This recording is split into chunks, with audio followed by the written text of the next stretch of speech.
ಬಂಧುಗಳೇ ನಮಸ್ಕಾರ. ನೀಟ್ ಪ್ರಶ್ನಾಪತ್ರಿಕೆಯ ಸೋರಿಕೆಯ ವಿರುದ್ಧ ಕೇಂದ್ರ ಶಿಕ್ಷಣ ಸಚಿವರಾದ ಧರ್ಮೇಂದ್ರ ಪ್ರಧಾನ್ ರವರ ರಾಜೀನಾಮೆಯನ್ನು ಒತ್ತಾಯಿಸಿ ಇವತ್ತು ದೇಶದಾದ್ಯಂತ ವಿದ್ಯಾರ್ಥಿಗಳು ದೊಡ್ಡ ಮಟ್ಟದಲ್ಲಿ ಪ್ರತಿಭಟನೆಯನ್ನು ಮಾಡಿದ್ದಾರೆ. ನಿನ್ನೆ ದೆಹಲಿಯ ಜಂತರ್ ಮಂತರ್ನಲ್ಲಿ ಭಾರಿ ದೊಡ್ಡ ಮಟ್ಟದ ಪ್ರತಿಭಟನೆ ನಡೆದಾಗ ಆ ವಿದ್ಯಾರ್ಥಿಗಳ ವಿರುದ್ಧ ಕೇಂದ್ರ ಸರ್ಕಾರ ನಡೆಸಿಕೊಂಡ ರೀತಿ ಅಂದ್ರೆ ಲಾಠಿ ಚಾರ್ಜ್ ಇರ್ಬೋದು, ಅಶ್ರುವಾಯು ದಾಳಿ ಇರ್ಬೋದು ಅಥವಾ ಜಲಫಿರಂಗಿ ದಾಳಿಯನ್ನ ಮಾಡಿ ವಿದ್ಯಾರ್ಥಿಗಳ ಹೋರಾಟ, ಶಾಂತಿಯುತ ಹೋರಾಟವನ್ನ ಬಲಪ್ರಯೋಗದ ಮುಖಾಂತರ ಹತ್ತಿಕ್ಕುವಂತಹ ಪ್ರಯತ್ನ ಮಾಡಿರುವುದು ಇದು ತೀವ್ರ ಖಂಡನೀಯ. ಕೇಂದ್ರ ಬಿಜೆಪಿ ಸರ್ಕಾರ ಇವತ್ತು ಯಾವ ರೀತಿಯ ಆಡಳಿತವನ್ನ ನೀಡ್ತಾ ಇದೆ, ತನ್ನ ವಿರುದ್ಧ ಪ್ರತಿಭಟನೆಯನ್ನ ಮಾಡುವಂತಹ ಪ್ರತಿಭಟನಾಕಾರರ ವಿರುದ್ಧ ಯಾವ ರೀತಿ ಬಲಪ್ರಯೋಗವನ್ನ ಮಾಡ್ತಾ ಇದೆ ಅಂತ ಕೇಳಿದ್ರೆ ಇದು ನೇರ ಬ್ರಿಟಿಷರ ಆಡಳಿತವನ್ನ ನೆನಪಿಸ್ತಾ ಇದೆ. ಬ್ರಿಟಿಷರ ಆಡಳಿತದ ಸಂದರ್ಭದಲ್ಲಿಯೂ ಕೂಡ ತನ್ನ ವಿರುದ್ಧ ಪ್ರತಿಭಟನೆಯನ್ನು ಮಾಡುವ, ಉಪವಾಸವನ್ನ ಮಾಡುವಂತಹ ಕ್ರಾಂತಿಕಾರಿ ಭಾರತೀಯ ದೇಶಭಕ್ತರ ವಿರುದ್ಧ ಬ್ರಿಟಿಷ್ ಸರ್ಕಾರ ಯಾವ ರೀತಿ ಹಿಂಸಾಚಾರವನ್ನ ಮಾಡಿತು, ಅವರನ್ನ ಗಲ್ಲಿಗೇರಿಸಿತು, ಜೈಲಲ್ಲಿ ಹಾಕಿತು, ಅಂತಹದ್ದೇ ಪರಿಸ್ಥಿತಿಯನ್ನ ಇವತ್ತು ಭಾರತದ ಬಿಜೆಪಿ ಸರ್ಕಾರ ಮಾಡ್ತಾ ಇದೆ. ಹಾಗಾಗಿ ಇದು ಎರಡೂ ಸರ್ಕಾರಕ್ಕೂ ಹೆಚ್ಚಿನ ಏನು ವ್ಯತ್ಯಾಸಗಳು ಇಲ್ಲ ಅಂತ ಹೇಳ್ಬೋದು. ನಾವು ಬ್ರಿಟಿಷ್ ಭಾರತದ ಕೆಲವೊಂದು ಆ ಸ್ವಾತಂತ್ರ್ಯ ಹೋರಾಟದ ಘಟನೆಗಳನ್ನ ನಿನ್ನೆ ಆ ಲಾಠಿ ಚಾರ್ಜ್ನ ನಂತರ ಮತ್ತೊಮ್ಮೆ ನೆನಪಿಗೆ ಬರ್ತಾ ಇದೆ. ಬ್ರಿಟಿಷ್ ಸರ್ಕಾರದ ವಿರುದ್ಧ ಕ್ರಾಂತಿಕಾರಿ ಹೋರಾಟವನ್ನ ಮಾಡಿದಂತಹ ಭಗತ್ ಸಿಂಗ್ ರವರು ಅವತ್ತೇನು ಸೈಮನ್ ಕಮಿಷನ್ ನ ವಿರುದ್ಧ ನಡೆದಂತಹ ಹೋರಾಟ ಇರ್ಬೋದು, ಆ ನಂತರ ನಡೆದ ಅಸೆಂಬ್ಲಿ ಬಾಂಬ್ ಬ್ಲಾಸ್ಟ್ ನ ಪ್ರಕರಣ ಇರ್ಬೋದು, ಭಗತ್ ಸಿಂಗ್ ರವರು ಆ ನಂತರ ಬಂಧನಕ್ಕೊಳಗಾಗ್ತಾರೆ, ಜೈಲಲ್ಲಿರ್ತಾರೆ. ಜೈಲಲ್ಲಿರುವ ಸಂದರ್ಭದಲ್ಲಿ ಅವರು ಮತ್ತು ಅವರ ಸಂಗಡಿಗರಿಗೆ ನಿರಂತರವಾಗಿ ಚಿತ್ರಹಿಂಸೆಯನ್ನು ಕೊಡಲಾಗ್ತಾ ಇದೆ.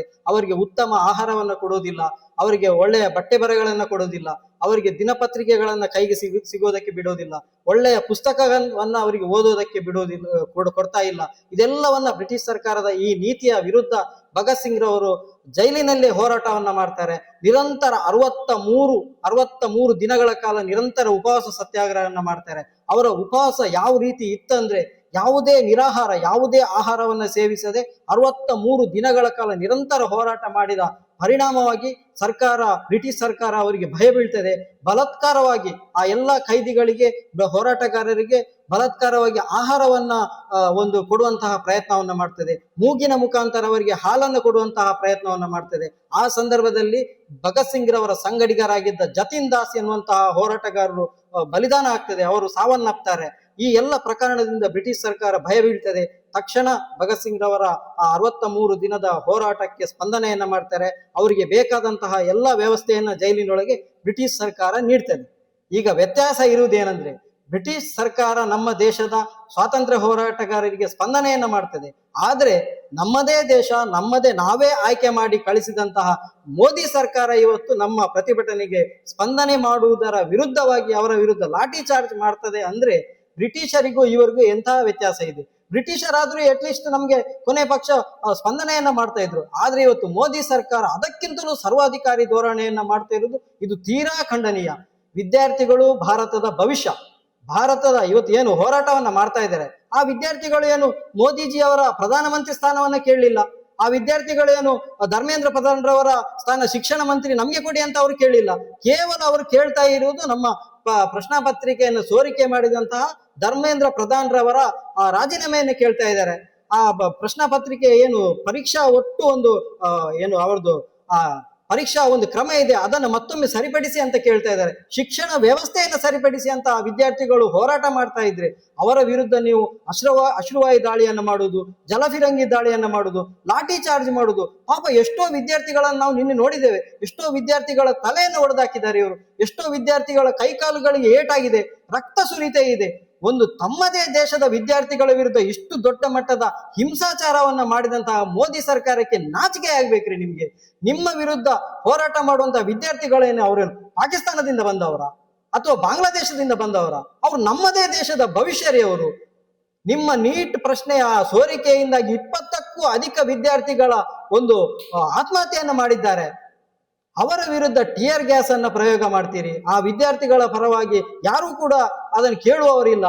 20 ದಿನಗಳಿಂದ ನಿರಂತರವಾಗಿ ಸೋನಂ ವಾಂಗ್ಚುಕ್ ರವರು ವಿದ್ಯಾರ್ಥಿಗಳ ಪರವಾಗಿ ಉಪವಾಸವನ್ನ ಕೂಡ್ತಾರೆ.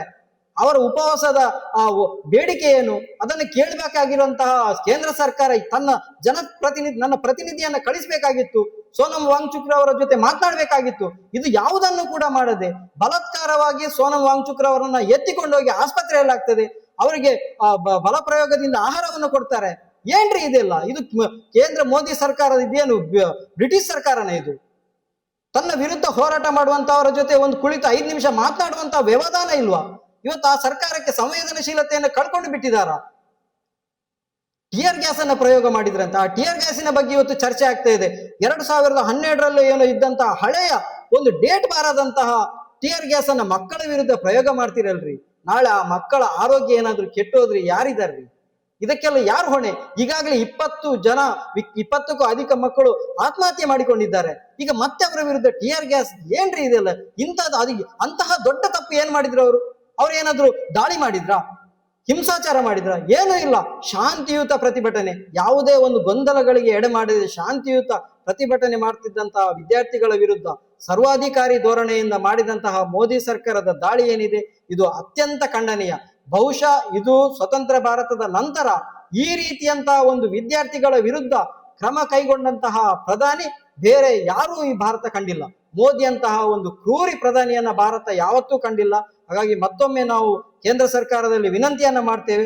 ಅದರ ಜೊತೆಗೆ ಇವತ್ತೇನು ಪ್ರತಿಭಟನೆ ಮಾಡ್ತಾ ಇದ್ದಾರೆ ವಿದ್ಯಾರ್ಥಿಗಳು, ಆ ಎಲ್ಲ ವಿದ್ಯಾರ್ಥಿಗಳ ಪರವಾಗಿ ಇವತ್ತು ಯುವಜನತೆ ನಿಲ್ತಾರೆ. ಈ ದೇಶದ ಸಮಸ್ತ ನಾಗರಿಕರು ಭಾರತೀಯರು ಅವರ ಜೊತೆಗಿರ್ತಾರೆ. ಇನ್ನೊಂದು ವಿಚಾರ ಇದೆ, ಇವತ್ತು ಹೋರಾಟ ಏನಾದ್ರೂ ಮಾಡ್ತಾ ಇದ್ರೆ ಅವರ ವಿರುದ್ಧ ಸುಳ್ಳು ಕಥನಗಳನ್ನ ಕಟ್ಟುವುದು. ವಾಟ್ಸಪ್ ಯೂನಿವರ್ಸಿಟಿಯ ಮುಖಾಂತರ ಸೋನಂ ವಾಂಗ್ಚುಕ್ ಅವರು ದೇಶದ್ರೋಹಿ, ಅದರ ಹೋರಾಟ ಮಾಡ್ತಿರುವಂತಹ ವಿದ್ಯಾರ್ಥಿಗಳು ದೇಶದ್ರೋಹಿ ಎನ್ನುವಂತ ಕಥಾನಕಗಳನ್ನು ಏನು ಕಟ್ತಾ ಇದ್ದಾರೆ. ಇಂಥದ್ದೇ ಪರಿಸ್ಥಿತಿಯನ್ನ ಬ್ರಿಟಿಷ್ ಸರ್ಕಾರ ಕೂಡ ನಮ್ಮ ಸ್ವತಂತ್ರ ಹೋರಾಟಗಾರರ ವಿರುದ್ಧ ಮಾಡ್ತಾ ಇತ್ತು. ಸ್ವಾತಂತ್ರ್ಯ ಹೋರಾಟವನ್ನ ಮಾಡ್ತಿದ್ದಂತಹ ಭಗತ್ ಸಿಂಗ್ ಇರ್ಬೋದು, ರಾಜ್ಗುರು ಇರ್ಬೋದು, ಬಟುಕೇಶ್ವರ ದತ್ ಇರ್ಬೋದು, ಸುಖದೇವ್ ಇರ್ಬೋದು, ಮಹಾತ್ಮ ಗಾಂಧಿ ಅವರು ಇರ್ಬೋದು, ನೆಹರೂರವರು ಇರ್ಬೋದು, ಈ ಎಲ್ಲರ ವಿರುದ್ಧ ಇಂತಹ ಸುಳ್ಳು ಕಥಾನಕಗಳನ್ನೇ ಕಟ್ಟಿಕೊಂಡು ಅವತ್ತು ಬ್ರಿಟಿಷ್ ಸರ್ಕಾರ ದಾಳಿಯನ್ನ ಮಾಡಿತ್ತು.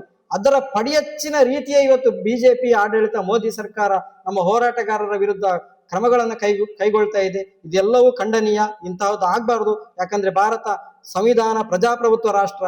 ಇವತ್ತು ನಮ್ಮ ಹಕ್ಕುಗಳಿಗಾಗಿ ನಮ್ಗೆ ಕೇಳುವಂತಹ ನಮ್ಮ ಏನು ಧ್ವನಿ ಇದೆ ಅದರ ಪರವಾಗಿ ಮಾತನಾಡುವಂತಹ ಹಕ್ಕು ಎಲ್ಲಾ ಭಾರತೀಯರಿಗಿದೆ. ಹಾಗಾಗಿ ಎಲ್ಲ ಇದನ್ನು ವಿಚಾರವನ್ನು ಮನಗೊಂಡು ಮತ್ತೊಮ್ಮೆ ಕೇಂದ್ರ ಸರ್ಕಾರಕ್ಕೆ ನಾವು ಮನವಿಯನ್ನ ಮಾಡ್ತೇವೆ. ವಿದ್ಯಾರ್ಥಿಗಳಿಗೆ ಬೇಕಾದಂತಹ ಅವರಿಗೆ ಏನು ಅವರ ಬೇಡಿಕೆಗಳಿಗೆ ಅದಕ್ಕೆ ಸೂಕ್ತವಾಗಿ ಸ್ಪಂದಿಸಬೇಕು.